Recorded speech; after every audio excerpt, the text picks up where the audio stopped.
Chicken अंगारा, chicken कोयला आपको बहुत मज़े का लगेगा। आप लोग इसको लाजमी ट्राई कीजिएगा।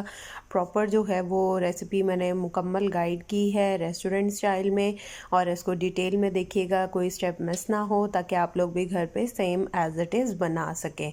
बहुत मज़े की बनेगी इंशाल्लाह। आप लोग ट्राई करके अपना फ़ीडबैक लाजमी दीजिएगा। चलिए चलते हैं रेसिपी की तरफ। बिस्मिल्लाहिर्रहमानिर्रहीम। अस्सलामुअलैकुम। हुज़ैफ़ा's किचन में सबका वेलकम है। मैं हूँ ज़ोहरा उमर। आज मैं लेके आई हूँ आप लोगों के लिए अंगारा चिकन, जो कि बिल्कुल रेस्टोरेंट स्टाइल में बनेगा और झटपट जो है वो आप इसको घर में रेडी कर सकते हैं। मार्केट से लाने की ज़रूरत ही नहीं पड़ेगी जी। तो सबसे पहले हमने ले लेने हैं 2 टीस्पून सूखा धनिया, साबुत धनिया। ठीक है, ये 2 टीस्पून ले लेने हैं। 1 टीस्पून जीरा ले लिया है। 1 टीस्पून साबुत काली मिर्च ले ली है, और साबुत जो है वो लाल मिर्च